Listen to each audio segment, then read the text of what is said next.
आदाब नाजरीन, प्रोग्राम हालात हाजरा का आज का ये खुसूसी शुमारा लेकर हम आपकी खिदमत में हाजिर हैं। अपने मेज़बान सैयद मुबशिर रफ़ाई का खुलूस बरा सलाम कबूल फरमाएं। नाजरीन, मरकज़ में भारतीय जनता पार्टी की सरकार 8 साल मुकम्मल हो गए हैं गवर्नमेंट को, और इन 8 सालों में अवाम की राहत रसानी के लिए मुख्तलिफ सतहों पर कई प्रोग्राम और कई स्कीमें मुतारिफ की गई। प्रोग्राम के हमारे आज के शुमारे का मौजू रहेगा government schemes in last 8 years. हम इस शुमारे में ये देखने और जानने की कोशिश करेंगे कि इन 8 बरसों में जो सरकार की स्कीमें मुतारिफ हुई हैं वो लोगों के लिए किस कदर फ़ायदेमंद हैं और लोगों ने कितनी स्कीमों से इस्तिफ़ादा किया है और इन स्कीमों की अमलावरी कितनी मवस्सर रही है। प्रोग्राम के आज के शुमारे में जिन मेहमानों को इस मौजू पर बात करने के लिए हमने मदऊ किया है, मैं उनका तारुफ कराई देता हूँ। मेरी बाईं जानिब तशरीफ़ रखते हैं वादी कश्मीर के एक नौजवान मारूफ सहाफ़ी जनाब इमाद मखदूमी साहब। इमाद मखदूमी साहब के बारे में मैं बता दूं आपको कि ये कश्मीर से शाया होने वाले एक मुवक्कर अंग्रेज़ी रोज़नामे के कंसल्टिंग एडिटर हैं और एक मारूफ सहाफ़ी हैं, कालम नवीस हैं। बहुत सारे मौज़ूआत पर ये कॉलम्स लिखते ही रहते हैं और आपने इनकी तहरीरात को कई जगहों पर, कई प्लेटफॉर्मों पर पढ़ा होगा। इसके अलावा स्टूडियोज़ में हमारे साथ तशरीफ़ रखते हैं एक माहिर कानून एडवोकेट हमीद साहब। तो ये एक मारूफ माहिर कानून है और इन स्कीमों के कानूनी पहलुओं के बारे में भी हम आज इस शुमारे में जानने की कोशिश करते हैं। तो एडवोकेट हमीद साहब का भी इस्तकबाल करते हैं और इमाद साहब आपका भी इस्तकबाल हमारे इस प्रोग्राम में। जी इमाद साहब, बात की शुरुआत आपसे करेंगे। मोदी गवर्नमेंट के 8 साल मुकम्मल हुए हैं कल सोमवार को, और आज वज़ीर आज़म हिमाचल प्रदेश में हैं। जो उनकी एक स्कीम है पीएम किसान सम्मान निधि, उस सिलसिले में आज 11वीं किस्त किसानों के हक में उनके खातों में मुंतकिल हो रही है। जो रकम वो 2-2 हज़ार रुपये की होती है, तो उस सिलसिले में वहाँ पर एक प्रोग्राम हो रहा है। बहुत सारी स्टेट्स में या यूनियन टेरिटरीज़ में वज़ीर आज़म खुद जाकर ये प्रोग्राम्स करते हैं, जैसे भी जिस दिन भी ये होता है। जम्मू कश्मीर के ताल्लुक से हम शुरू करेंगे। जम्मू कश्मीर के ताल्लुक से आप इन स्कीम्स पर जो पिछले 8 साल में लॉन्च हुई हैं और 2021 में कुछ खास स्कीमें भी लॉन्च हुई, तो उनके ताल्लुक से आपका क्या नज़रिया है, क्या बताना चाहेंगे आप? देखिए मुबशिर साहब, जैसा आपने कहा कि आज प्रधानमंत्री जी जो है शिमला से जो है इस चीज़ का 11वीं किस्त जो है किसान का जो स्कीम उन्होंने किया है, जिसमें एक किसान को 6,000 रुपये per year, 6,000 rupees per year in 3 installments 2-2 हज़ार करके दिया जाता है। उसकी 11वीं किस्त जो है आज वज़ीर आज़म साहब जो है शिमला से उन तमाम फार्मर्स के अकाउंट्स में डालेंगे। उनकी प्रेजेंस में जो है शिमला में ये होने वाला है। जम्मू कश्मीर की अगर बात की जाए तो 5 अगस्त 2019 जिस दिन आर्टिकल 370 एब्रोगेट किया गया, उस दिन से लेके आज तक जितनी भी central schemes government of India ने अनाउंस की है या लाई हैं, उनका एक इक्वल जो है बेनिफिट जम्मू कश्मीर की आवाम को भी पहुंचा है, जैसा कि एक किसी और जो है सिटीजन को, कंट्री के किसी सिटीजन को जो है पहुंचा हो। तो ये एक लैंडमार्क स्कीम है, लैंडमार्क अचीवमेंट है कि तमाम फार्मर्स को जो है जो वादा प्रधानमंत्री जी ने उनसे किया था 6,000 रुपये हर साल डालने का 2-2 हज़ार की इंस्टॉलमेंट्स में, वो जो है पूरा हो रहा है और आज उसकी 11वीं किस्त जो है अकाउंट्स में डाली जाएगी। बिल्कुल। मैं एडवोकेट हमीद साहब, यही सवाल आपकी तरफ है कि हम इन स्कीम्स पर अब मुख्तसर वक्त में जितना भी बात करेंगे कर सकेंगे तो हम करेंगे, लेकिन with regard to J&K as union territory, जो ये स्कीम्स हैं, कानूनी पहलू जो आप इनका देखते हैं, तो क्या आप समझते हैं कि यहाँ के लोग भी मुस्तफीद हुए हैं? हम स्कीम्स देखिए, स्वच्छ भारत से अगर हम शुरू करेंगे, स्वच्छ भारत स्कीम शुरू, फिर उज्ज्वला योजना है, उजाला योजना है, और ख़ासकर जो अभी हाल ही में स्कीमें मुतारिफ हुई हैं जिनमें गरीब कल्याण योजना एक ख़ास स्कीम है, तो क्या समझते हैं कि कितनी मवस्सर रही हैं ये स्कीम्स? देखिए, सबसे पहले तो आपका शुक्रिया अदा करना चाहता हूँ जी कि आज मुझे डीडी कश्मीर में फिर एक बार आज अपनी बात रखने का एक मौका मिला। जी। पहली बात तो ये है कि क्योंकि भारतीय जनता पार्टी की जो हुकूमत है ये 2014 से चली, और आपने 2014 से लेके 2022 तक जो हम देख रहे हैं 8 साल, जिसको मोदी जी कहते हैं 8 साल बेमिसाल। जी। तो आज प्रधानमंत्री जी के जो कार्य है, जो उन्होंने पूरे विश्व में, पूरे हिंदुस्तान में, या हमारे जम्मू कश्मीर की बात करेंगे जी। तो जो जम्मू कश्मीर में उन्होंने अपने कार्य किए हैं तो वो काफी काफिले तारीफ है। क्योंकि आर्टिकल 370 हटने से पहले या आर्टिकल 370 हटने के बाद जी, जो कार्य हम देख रहे हैं, कश्मीर में एक नई चेंज हमें देखने को मिल रही है। एज एन एडवोकेट मैं आपको कह दूं कि जब ये आर्टिकल जो है 5 अगस्त 2019 को एब्रोगेट किया गया तो यहाँ की जो सियासी पॉलिटिकल पार्टियां हैं, एक रूमर्स जो है वो उन्होंने फैलाए कि मोदी जी ये करेंगे वो करेंगे, लेकिन आज मुझे लगता है कि पहली बार कश्मीरी जो है उसके चेहरे पे जो मुस्कान देखने को मिल रही है जी, वो मुझे लगता है पिछले 70 साल से वो छुप गई थी, गुम हो गई थी। आज पहली बार जो है वो मुस्कान जो है वो लौट आई है, जो मुस्कान प्रधानमंत्री श्री नरेंद्र मोदी जी ने लाई। जहां तक हम स्कीम्स की बात करते हैं तो अन्य स्कीमें जो हैं वो लॉन्च हुई है और उनकी इंप्लीमेंटेशन, पहले हम कहते हैं स्कीम्स लॉन्च करना, उसके बाद इंप्लीमेंटेशन जो ग्राउंड पे होती है। क्योंकि एक हो गया हम जुबान से कहते हैं हम आपको आटा देंगे, लेकिन ग्राउंड पे हम आटा नहीं दे रहे हैं। लेकिन देश के माननीय प्रधानमंत्री श्री नरेंद्र मोदी जी ने जितनी स्कीम्स जो है उन्होंने लॉन्च करी वो ग्राउंड पे आज इंप्लीमेंट है। उसमें से जैसे आपने अभी कहा कि उज्ज्वला योजना, आप देखिए जो अर्बन एरियाज में जो हमारी मां बहनें हैं या बीपीएल फैमिलीज है, उनके यहां जो है कभी उन्होंने कभी चूल्हे का मुंह नहीं देखा था।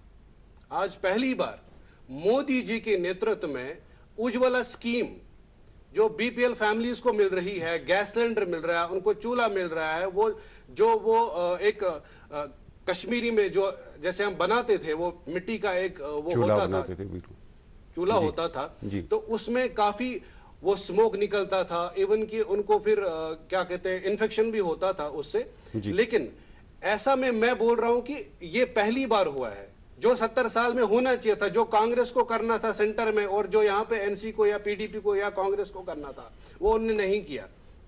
लेकिन पहली बार देश के एक विजनरी लीडर ने अपनी ताकत दिखाई। जी जी, इमाद साहब, जो स्कीम्स गवर्नमेंट लॉन्च करती हैं over the period of time जब वो पावर में होती हैं कोई भी पार्टी, तो उनका मकसद ये होता है कि एक तो लोगों को राहत पहुंचे, लोगों को आसानियां मिलें और जदीद खिदमात मिल जाएं, और उसमें दूसरा पहलू ये होता है कि अगर मुल्क में बेरोजगारी है तो उसको ख़त्म किया जाए। बेरोजगारी के मुद्दे को अगर हम देखें तो क्या आपको लगता है कि उस मकसद से कोई स्कीम लॉन्च की गई और जो मुबस्सर रही, जिसके नताइज अच्छे सामने आए? बिल्कुल मुबश्शिर साहब, जैसा कि आपने एम्प्लॉयमेंट की बात की, अगर आप देखेंगे काफ़ी सारे इंस्टीट्यूशंस जम्मू कश्मीर में भी है जी।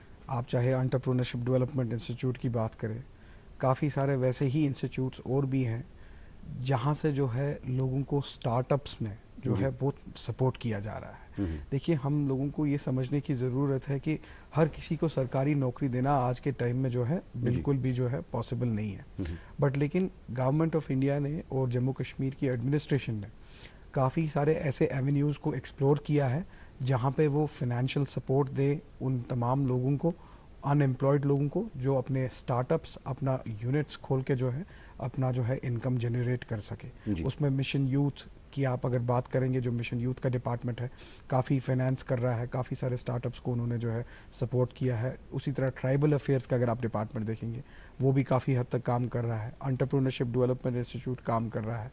खादी विलेज इंडस्ट्रीज बोर्ड जो है उसमें भी जो है लोन्स दिए जाते हैं, बाकी सपोर्ट दिया जाता है ताकि कोई बंदा जो है जो कि अनएम्प्लॉयड है वो अपने जो है एवेन्यूज करके जो है अपना एक रेवेन्यू जो है कमा पाए। जी बिल्कुल। एडवोकेट हमीद साहब, इसी बात को आगे बढ़ाते हुए, इसमें जब बेरोजगारी का खात्मा करना हो तो एक टाइम मुकर्रर करना, एक टाइम फ्रेम बनाना कि इस मुद्दत के अंदर हम कम से कम इस हद तक जाएंगे बेरोजगारी को ख़त्म करने के लिए, तो कुछ आदाद शुमार मुकर्रर किए जाते हैं। एक पीएम उम्मीद के नाम से स्कीम है जिसमें यह कहा जा रहा है कि तकरीबन 3 लाख नौजवानों को स्किल डेवलपमेंट, जो ये मिशन यूथ की बात कर रहे हैं तो उसी से जुड़ी हुई ये स्कीम, स्किल डेवलपमेंट की ट्रेनिंग उनको दी जाएगी और लेकिन उसके लिए ये तकरीबन 2026 तक कहा गया है कि ये स्कीम अमलाई जाएगी और 2026 में इसके नतीजे आएंगे। तो अभी 2022 है, 4 साल अभी भी हैं। आपको लगता है कि ये ठीक टाइम है या कहीं ज़्यादा लंबा तो नहीं पड़ रहा है कि इसको खींचा जा रहा है आगे? देखिए, मैं आपको बता दूं कि मोदी जी की जो गाड़ी है वो दिल्ली से निकली है। वो देश के मुख्तलिफ स्टेट्स में, यूनियन टेरिटरीज में जो है वो उनकी गाड़ी जा रही है। और जहां तक हम बेरोजगारी की बात करते हैं, जैसे इन्होंने कहा कि यहाँ पे जो एंटरप्रेन्योरशिप है, जो नए जैसे मेक इन इंडिया है, स्किल इंडिया है जी, जैसे जो नए जो स्टार्टअप्स जो है, जो माइक्रो स्मॉल बिजनेस यूनिट्स जो यहाँ पे क्रिएट होते हैं, उनको बिजनेस लोन दिया जाता है। मोदी जी ने इसलिए ये किया क्योंकि पिछले 70 साल में बेरोजगारी ही बेरोजगारी हम कश्मीर में देखते हैं। लेकिन आज पहली बार जब मोदी जी ने ऐसे अपने कार्य किए कश्मीर के अंदर, जम्मू के अंदर, तो हमें खुशी होती है। आप जो यहाँ की आम पब्लिक है, आप उनसे अपना फीडबैक लीजिए, उनको पूछिए कि मोदी जी ने ऐसे क्या कार्य किए हैं। मैं रूरल एरिया से आता हूं, तो वहां पे अगर मैं अपने लोगों से पूछता हूं कि मोदी जी ने ऐसे क्या काम किए हैं जो आप तारीफें कर रहे हो, तो वो कह रहे हैं कि उन्होंने उज्ज्वला स्कीम दी, उन्होंने उजाला स्कीम दी, उन्होंने प्रधानमंत्री सुरक्षा बीमा योजना हमें दिया, अटल पेंशन योजना हमें दिया। ऐसी बहुत सारे अनेक जो स्कीम्स हैं उनका लाभ हमारे कश्मीर के और जम्मू डिवीजन के और लद्दाख डिवीजन के लोगों ने उठाया है। जी जी। इमाद साहब, इन 8 सालों में कई चैलेंजेस भी सामने रहे गवर्नमेंट के सामने। खास कर जो हम बात करेंगे, कोविड का जो मामला रहा बहुत लंबा चला, ये 2020 से अभी 2022 है और अभी भी वो चैलेंज टला नहीं है, ख़त्म नहीं हुआ, चैलेंज सामने ही है। तो कोविड के दौरान चंद एक स्कीमें या चंद एक प्रोग्राम अमलाए गए, तो जैसे उनमें काबिल ज़िक्र अगर हम कहें तो एक तो वैक्सीनेशन का है, जो वैक्सीनेशन बहुत बड़ा एक प्रोग्राम चलाया गया और वो वैक्सीन जो मुल्क के अंदर ही तैयार किए गए। उसके बाद जो लोग कोविड की वजह से जब लॉकडाउन लगे तो उनके रोज़गार पर काफ़ी असर पड़ा, बिजनेस ख़त्म हो गया और फिर उसके बाद गवर्नमेंट ने ऐलान किया कि राशन जो है एक ख़ास मखसूस तबके को जो बिलो पॉवर्टी लाइन है या जो अफेक्ट हुए हैं उनके लिए मुफ्त दिया जाएगा। और फिर जो बच्चे कोविड से मुतासर हुए, यानी उनके जो अगर पेरेंट्स उनके कोविड से कुछ खुदा न खास्ता कोई हादसा हुआ है और वो यतीम हो गए, तो उन बच्चों के लिए कुछ प्रोग्राम अमलाए गए। तो आप क्या समझते हैं कि कितना, बस हम यही देखते हैं कि नतीजा खैज कितने हैं ये प्रोग्राम, ज़मीनी सतह पर इनकी सूरत हाल क्या है? देखिए, कोविड, सबसे पहले मैं कोविड की बात करूंगा। कोविड में सबसे बड़ी लैंडमार्क अचीवमेंट इस सरकार की ये रही है कि एक तो एक लार्जेस्ट वैक्सीनेशन प्रोग्राम जो है चलाया गया अक्रॉस द कंट्री, जिसमें तकरीबन 22 करोड़ लोगों को जो है वैक्सीनेशन जो है प्रोवाइड किया गया है। और स्पेशल फोकस जो है इस चीज़ पे भी रहा कि 18 से 20 साल की उम्र के जो लोग हैं उनको जो है वैक्सीनेशन जो है दिया जाए। और उसके साथ साथ वैक्सीनेशन न सिर्फ हिंदुस्तान में बनाया गया मोदी जी के नेतृत्व के अंदर, बट जो है बाकी मुल्कों को भी जो है वैक्सीनेशन प्रोवाइड किया गया, और ताकि जो है एक जो है कोविड की बीमारी से लड़ा जाए। जहाँ तक आपने सवाल कोविड के रेपरकशंस का किया, जिससे लोगों के इनकम और लाइवलीहुड पे असर पड़ा है, उस पर भी गवर्नमेंट ने बहुत सारी स्कीम्स, जैसा आपने कहा, निकाली है। वो जो है हर स्टेट और यूनियन टेरिटरी लेवल पे जो है इम्प्लीमेंटेशन उसका जो है सरकार मॉनिटर कर रही है। और मुझे लगता है कि अभी कुछ साल और लगेंगे हमें जो है इस लॉस से जो है रिकवर करने के लिए, क्योंकि अभी भी हम पूरी तरह से कम्प्लीटली जो है रिकवर नहीं कर पाए हैं। बिजनेस काफ़ी लॉस में गया है। और बिलखसूस अगर जम्मू कश्मीर की बात की जाए तो जम्मू कश्मीर में पिछले 5-7 सालों से जो है काफ़ी एक टर्मोइल का और बाकी चीज़ों का सिलसिला रहा है। तो उन सब चीज़ों को मद्देनज़र रख के मुझे लगता है थोड़ा और टाइम लगेगा। और उसके साथ साथ जो है, तो खैर जिस तरह हमने जिक्र किया कि हम अभी तक उभर नहीं पाए हैं जी, लेकिन सरकार के इक़दामात हैं, वो they are taking the steps. क्या आपको लगता है कि कुछ उसमें बेहतरी लाने की ज़रूरत है या कोई नया प्रोग्राम, कोई नई स्कीम शुरू करने की ज़रूरत है ताकि हम इस जो ये पीरियड है, जो लॉसेस हमारे हो रहे हैं, इस टाइम पीरियड को कम कर सकें? कोई नया प्रोग्राम मुतारिफ करने की ज़रूरत है क्या आपको? देखिए, कुछ मेरे हिसाब से कोई नया प्रोग्राम जो है इनोवेट करने की ज़रूरत है नहीं, बिकॉज ऑलरेडी सरकार उन सब पैरामीटर्स पे काम कर रही है। जी जो एक सबसे बड़ा लॉस कोविड के दौरान हुआ वो इनकम का लॉस हुआ। जी बिल्कुल। तो अगर आप स्टैटिस्टिक्स देखिए, फिगर्स देखिए और ग्राउंड पे इम्प्लीमेंटेशन देखिए, आज हर डिप्यूटी कमिश्नर जो है अपने डिस्ट्रिक्ट में एम्प्लॉयमेंट जनरेशन और इनकम जनरेशन पे बहुत काम चल रहा है। तो मुझे लगता है जो ऑलरेडी एग्जिस्टिंग जितनी भी इन्होंने जो सरकार ने स्कीम्स लाई हैं, चाहे वो कोविड के बाद या कोविड से पहले, based on unemployment and income generation, उनकी जो है ग्राउंड पे प्रॉपर इम्प्लीमेंटेशन की स्क्रूटनाइजेशन होनी चाहिए। एक ऐसा जो है ऑलरेडी अकाउंटेबिलिटी बहुत है, लेकिन अगर और अकाउंटेबिलिटी फिक्स की जाए ताकि वो स्कीम जो है हर किसी नौजवान या हर किसी उस शख्स के पास पहुंचे जो कोविड से अफेक्ट हुआ है, तो वो जरूरी है, मॉनिटरिंग की जरूरत है। बिल्कुल। एडवोकेट हमीद साहब, इसी बात को आगे बढ़ाते हैं हम। एक तो हमने बात की थी कि अनएम्प्लॉयमेंट को खत्म करने के लिए जो भी स्कीमें गवर्नमेंट की तरफ से हैं, लेकिन ये बीच में एक नया चैलेंज जो खड़ा हो गया कोविड की वजह से, जो एम्प्लॉयड थे वो अपनी एम्प्लॉयमेंट खो चुके, तो उनको हेल्प करने के लिए क्या कोई स्कीम है गवर्नमेंट की तरफ से, या आप समझते हैं कि कुछ खास किया जाना चाहिए? देखिए, जैसे आपने कोविड की बात छेड़ी, तो कोविड महामारी में देश के प्रधानमंत्री जी ने जो इनिशिएटिव्स जो लिए, फ्री राशन कार्ड, ये फ्री राशन का, और जो फ्री वैक्सीनेशन ड्राइव्स जो चलाए गए अक्रॉस द कंट्री, इवन मुझे लगता है हमारा जो देश है, हिंदुस्तान पहला ऐसा देश है जिसने सुपर पावर कंट्री को यहां से वैक्सीन भेजा। जो वहां के जो प्रेसिडेंट थे या वहां के जो पीएम थे across the world, across the globe, जितने भी प्रेसिडेंट्स थे, प्राइम मिनिस्टर्स थे, वो हमारे देश के प्रधानमंत्री जी को कांटेक्ट कर रहे थे। तो मैं समझता हूं मोदी जी की एक सबसे बड़ी अचीवमेंट ये है, इसको हम सुपर पावर कहते हैं जी, क्योंकि हमने अपना एसेट बनाया और हमने अपना एसेट बेचा। और जहां तक आप कह रहे हैं कि इसमें और कुछ मतलब कुछ अलग से कोई स्कीम लाने की जरूरत है, जो इस वजह से बेरोजगार हो गए, जी जी, देखिए आहिस्ता आहिस्ता जो महामारी जो है वो खत्म हो चुकी है और हम वहां से निकल रहे हैं। देखिए, अभी झट से कोई स्कीम तो नहीं आ सकती, झट से कुछ ऐसा तो नहीं हो सकता, लेकिन गवर्नमेंट ऑफ इंडिया जो है वो इस पे काम कर रही है कि जो नौजवान जो इफेक्टिव हुए हैं इससे, कोविड से, जितने रोजगार जो बेरोजगार हुए हैं, उनको कैसे रोजगार दिया जाए, उनको कैसे मुहैया किया जाए। जो नई नई स्कीम्स हम लॉन्च मतलब करते हैं, गवर्नमेंट ऑफ इंडिया करती है, फिर वो हमारे रोजगार जो यहाँ का रोजगार जिस नौजवान से छीना है, तो वो उसको कैसे मुहैया किया जा सकता है, उस पर हमें कोई नई स्कीम लाने की जरूरत नहीं है। ऑलरेडी गवर्नमेंट ऑफ इंडिया ने कई अनेक स्कीम्स, अगर हम देखें तो ए से लेके जेड तक हमारे पास स्कीम्स हैं। जी, इमाद साहब, कनेक्टेड टू दिस थिंग, जो कोविड की वजह से सबसे ज्यादा असरअंदाज हुए वो थे मजदूरों का तबका, क्योंकि एक तो वो पहले ही एक स्टेट से दूसरी स्टेट में जाते हैं काम करने के लिए। जब कोविड का पहला लॉकडाउन लगा तो वो बहुत सारे परेशान हो गए, तो उनके लिए फिर बाद में एक कुछ स्कीम्स मुतारिफ की गई। एक ई श्रम कार्ड उनके लिए एक स्कीम है। आप क्या समझते हैं कि उससे क्या फायदा मिल रहा है?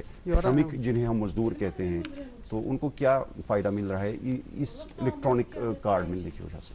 देखिए, सबसे पहला फायदा जो उनको ये मिल रहा है, जो उनका नुकसान हुआ उस दौरान जब कोविड हुआ, वो न सिर्फ जम्मू कश्मीर में हुआ बल्कि पूरे मुल्क में हुआ। अगर आप देखेंगे उस टाइम पे मजदूर जो है दिल्ली से अपने घरों की तरफ जो है जा रहे थे, पैदल गए थे, उसमें हेल्थ भी हैजर्ड्स भी हुए, बाकी सारे हैजर्ड्स भी जो है उन्होंने फेस किए। तो उस पूरे लॉस को रिकवर करने के लिए जो है वो कार्ड, जिसकी आप इलेक्ट्रॉनिक कार्ड की बात कर रहे हैं, वो लाया गया।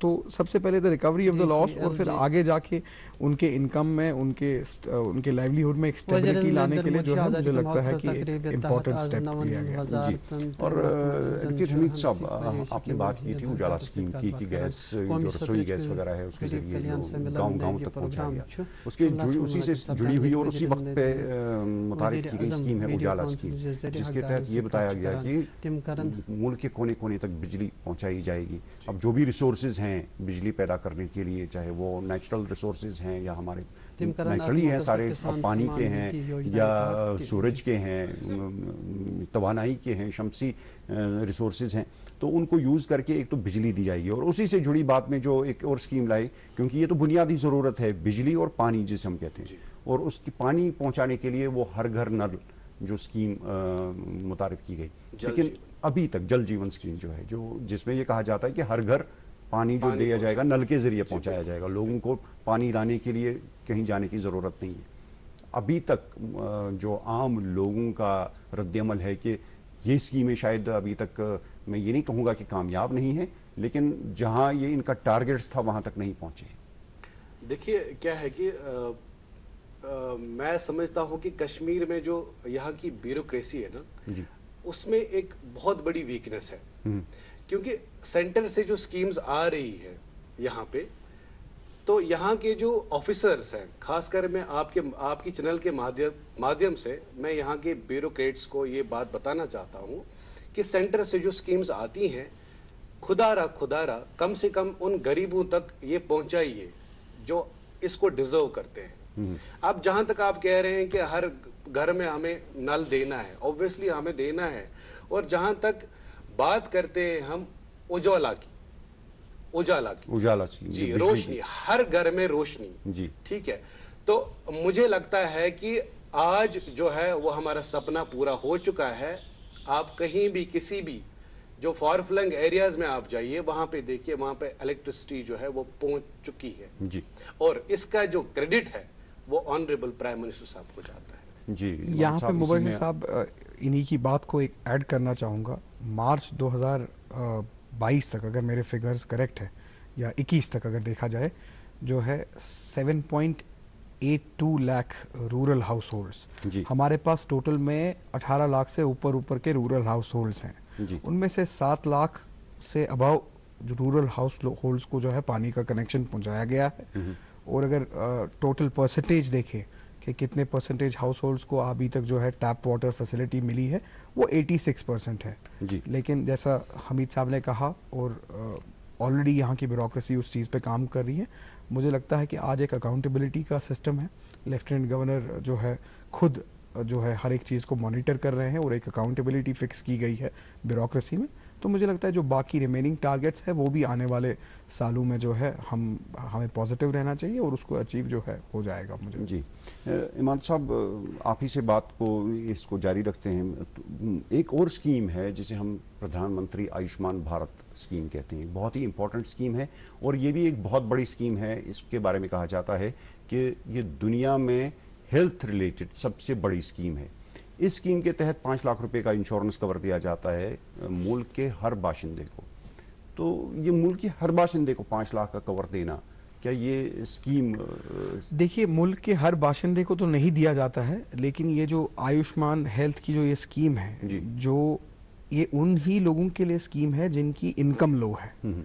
जिनकी इनकम लो है उनको फ्री एक्सेस देना तो मेडिकल फैसिलिटीज, और उनको हेल्थ इंश्योरेंस के अंडर जो है कवर करना, ये उन लोगों के लिए ये स्कीम है। और जो है अभी तक तकरीबन 22 करोड़ लोगों तक जो है ये स्कीम पहुंचाई गई है। तो एक बहुत ही अच्छी स्कीम है, बिकॉज ऐसी स्कीम कभी आई नहीं थी। देखिए आजकल जो है हेल्थ हैजर्ड्स बहुत बढ़ चुके हैं, बहुत सारी बीमारियां दुनिया में आई है, और बहुत सारे चीज़ें और भी होती है, ओल्ड एज के इश्यूज होते हैं, हेल्थ के काफ़ी इश्यूज होते हैं। तो ये एक लैंडमार्क स्कीम है जिसमें उन लोगों को फ़ायदा मिला है जिनकी इनकम लो है, और उनको भी जो है एक फ्री एक्सेस मिलेगा एक अच्छे हेल्थ ट्रीटमेंट के लिए, और उसके बाद जो पब्लिक हेल्थ इंश्योरेंस है जो है उसके अंडर भी जो है वो कवर होंगे। तो मैं इसे एक लैंडमार्क अचीवमेंट समझता हूँ। और जैसा आपने कहा, it is not meant for everybody, it is only meant for certain income class who can not cater to their basic health needs. तो उन लोगों को जो है इससे फायदा। देखिए वकील साहब, जो स्कीम्स जब भी आती हैं सरकार की तरफ से, तो एक रद्दअमल लोगों की तरफ से कि उनकी उम्मीदें बढ़ जाती हैं। अब इसी स्कीम की बात करेंगे जो आयुष्मान भारत है। इसमें जो हेल्थ फैसिलिटीज़ जिसको भी मिलती हैं, जो डिजर्विंग होता है, तो उनकी उम्मीदें ये होती हैं कि हर कोई चीज़ मिल जाए। लेकिन लोग जब ग्राउंड रियलिटी ये है और ग्राउंड पे जाते हैं कार्ड लेके, तो उनको बहुत सारी जगहों पर कहा जाता है कि this particular facility is not covered under this card. तो ये लोगों को स्कीम इंट्रोड्यूस करने से पहले, उन तक पहुंचाने से पहले, क्या आपको नहीं लगता है कि उनको एजुकेट करना ज़रूरी है? जी बिल्कुल। इवन कि मैं समझता हूं कि जितनी भी स्कीम लॉन्च की गई है उसमें अवेयरनेस, उनको एजुकेट करना, लोगों को इस बारे में कि अगर प्रधानमंत्री जो आयुष भारत जो है जी जिसके थ्रू जिसको हम गोल्डन कार्ड भी कहते हैं जी, तो इस चीज से जो बिलो पॉवर्टी जो लाइन के जो लोग हैं उनको जो लाभ प्राप्त होता है जी सबसे पहले उनको एजुकेट करना, उनको अवेयर करना कि इस कार्ड में कौन कौन सी फैसिलिटीज हैं, तब जाके वो एजुकेट होंगे, तब जाके उनको ये कंसेप्ट आएगा कि नहीं अगर कोई हम काम अगर सपोज हम अगर कहीं पे भी हम जो आयुष्मान भारत का जो कार्ड है गोल्डन कार्ड ये हम कहीं पे भी दिखाते हैं तो उसी के अंदर क्योंकि कुछ रूल्स ऐसे जो है वो उन्होंने रखे हुए हैं तो वो उसी में कवर हो। बहरहाल ये वक्त हमें इजाजत नहीं दे रहा है आगे बढ़ने की, हमें और भी स्कीम्स के बारे में बात करनी थी। बहुत सारी अच्छी स्कीम्स हैं, गरीब कल्याण योजना है, पीएम युवा योजना है, और एक मैं चाह रहा था कि उसमें हम बात करें एकेडमिक बैंक्स ऑफ क्रेडिट्स जो स्टूडेंट्स के लिए है। खैर इस वक्त मैं अपने नाज़रीन को बता दूं कि हमने आगाज में कहा था कि आज वजीर आज़म नरेंद्र मोदी हिमाचल प्रदेश में हैं, शिमला में हैं, पीएम किसान की जो स्कीम है उसके ताल्लुक से 11वीं किस्त जारी हो रही है। ये इस वक्त जो वहां पर प्रोग्राम हो रहा है डीडी न्यूज़ पर आपके सामने लाइव पेश किया जा रहा है, आप तक पहुंचाया जा रहा है। तो हमें आप आज के इस प्रोग्राम से इजाज़त दीजिए। मैं इजाज़त लेने से पहले एडवोकेट हमीद साहब आपका शुक्रिया अदा करूंगा, और इमाद साहब आपका भी बहुत बहुत शुक्रिया। हमारे नाज़रीन को लिए चलते हैं डीडी न्यूज़